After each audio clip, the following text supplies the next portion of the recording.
Saran.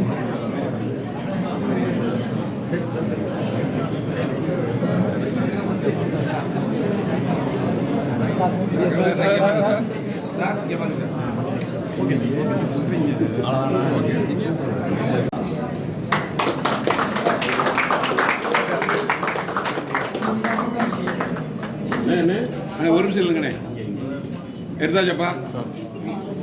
வர 17 அடுத்த மாதம் செப்டம்பர் 17ஆம் தேதி வந்து மீனாட்சி அம்மன் கோயிலுடைய கும்பாபிஷேகம் நடைபெறும். அது சம்பந்தமாக இன்று மாவட்ட ஆட்சியர், கார்பரேஷன் கமிஷனர் மற்றும் சிட்டி போலீஸ் கமிஷனர் மற்றும் அனைத்து துறையினரும் இபி எல்லா துறையினரும் வச்சு இன்னைக்கு ஒரு மொத்தமாக ஒரு ரிவ்யூ நடத்துறது. ஹெச்ஆர்என்சிலிருந்து அந்த கோயில் நிர்வாகத்திலிருந்து எப்படி கும்பாபிஷேகம் நடத்துறது, எவ்வளவு பேர் வருவாங்க, மொத்தம் கூட்டத்தை எப்படி சரியாக சீரமைச்சு எல்லாம் பண்ணுறது, எல்லாருக்கும் தேவையான அடிப்படை வசதிகள் எப்படி செய்யறது, ஏன்னா லட்சக்கணக்கான வருவாங்கன்னு எதிர்பார்க்கப்படுகிறது. அது வந்து கூட்டத்தை எப்படி சரியாக முறையாக அவங்க வந்து எந்த பிரச்சனைகளும் இன்னைக்கு முழு ரிவ்யூ நடைபெறும். கண்டிப்பாக வர அடுத்த மாதம் கும்பாபிஷேகத்திற்கு சிறப்பான ஏற்பாடுகள், வர்ற பக்தர்களுக்கு தேவையான அனைத்து ஏற்பாடுகளும் செய்ய அனைத்து நடவடிக்கைகளும் மாவட்ட சேர்த்து அடுத்தடுத்த கட்டத்துக்கு அதை சரியாக இல்ல இது வரைக்கும் கொடுக்கப்பட்டதுல இருந்து 8000 இருந்து 10,000 வரைக்கும் பிளான் பண்ணி வச்சிருக்காங்க. இன்னும் முழுவதுமாக அந்த பிளான் முடியல. 8000 10,000 வரைக்கும் பிளான் பண்ணி மேல வந்து டெரஸ்ல எனக்கு கும்பாபிஷேகம் நடக்கிறப்ப ஒரு 8000 இருந்து 10,000 வரைக்கும் பிளான் பண்ணிருக்காங்க. இன்னும் அந்த செக்மெண்டா பிரிச்சுட்டு இருக்காங்க. மற்ற தெருக்கள்ல எப்படி வந்து கூட்டத்தை வழி நடத்துறது, எப்படி கூட்டம் வந்து வெளியே போறது, உள்ள எவ்வளவு பேர் அனுமதிக்கிறது, எப்படி வந்து எக்ஸிட் பாயிண்ட் பண்றது, எல்லாத்துக்கும் சேஃப்டி அண்ட் ப்ரொடெக்ஷன் வேணும், எல்லாத்துக்கும் சிசிடிவி எப்படி கொண்டு வருது, எல்லா இடத்துல தண்ணீர்கள் அடிப்படை வசதிகள் செய்யப்பட வேண்டும், கார்பரேஷன் டெம்பரரி டாய்லெட்ஸ் அலைன் பண்ணணும். ஸோ இது மாதிரி அனைத்து அடிப்படை வசதிகளும் ஒரு ரிவ்யூ நடக்க வராது. ஸோ சிறப்பாக ஏற்பாடுகள் இது வரைக்கும் வந்து எல்லா விதத்திலும் திட்டமிட்டு செஞ்சுட்டு வராங்க. இன்னொரு ஒரு வாரத்தில் கம்ப்ளீட் பிளான் வந்து வெளியிடப்பட்டு எல்லாமே வந்து எல்லா பப்ளிக்கும் முன்னாடியே பப்ளிஷ் பண்ணப்பட்டு கியூஆர் கோடு மூலம் வர்றவங்களுக்கும் கியூஆர் கோடு மூலமா ப்ராப்பராக வந்து ஹோலோகிராம்லாம் போட்டு வந்து அவங்களுக்கு என்ட்ரி பாஸ் கொடுத்து எந்த வித தவறும் நடக்காமல் பார்க்கிங்கும் நமக்கு தேவைப்படும். அதாவது 8000 வெஹிக்கிளாக வரும் பார்க்கிங்க்கு. அதுபோல் சுற்றி இருக்கிற வீடுகள்லாம் இருக்குது. அந்த வீடுகள்லையும் மேலே நிறைய பேர் ஏறி நின்றுக்கூடாது. அந்த வீடோட ஸ்டெபிலிட்டி எப்படி இருக்குன்னு பார்க்கணும். நிறைய பேர் வந்து கூட்டங்கள் வந்து அந்த வீடுகளில் மேலே ஏறி பார்க்குறேன்னு பார்த்துடக்கூடாது. ஸோ அது மாதிரி எல்லாத்தையும் வந்து இன்னைக்கு ஆலோசிக்கப்பட்டது. ஒவ்வொரு அனைத்து துறையினரும் அது குறித்து, ஏன்னா இபிலேருந்து எல்லா துறையினரும் அது குறித்து விசாரிக்கப்பட்டு எல்லா இடத்துலையும் நிறைய இடத்துல எல்இடி டிவி வச்சு திரையில வர முடியாதவர்கள் பார்க்கிறதுக்கும் மற்ற இடங்கள்ல எல்இடி திரை எல்லாரும் ஆலோசனை. சாதாரண 8000 இருந்து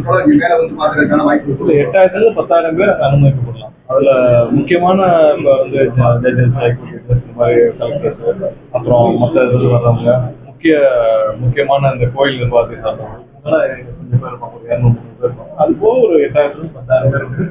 இன்னும் அது முறையாக எவ்வளவு பேர் கணக்கிட முடியாது. இல்லை, அது குறித்து இதுவரைக்கும் இந்த முடிவு எடுக்கணும்.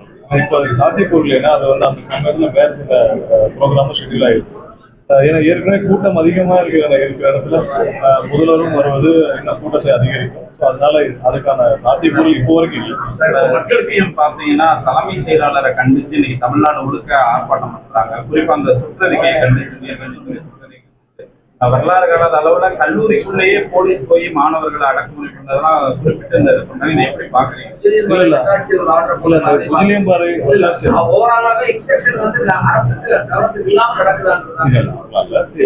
குஜிலியம்பாறை தாசில்தார் வந்து அவருடைய சொந்த விருப்பின் கீழே வந்து அந்த சுற்றறிக்கை அவருடைய சொந்த விருப்பின் கீழே அதை பண்ணிட்டாரு.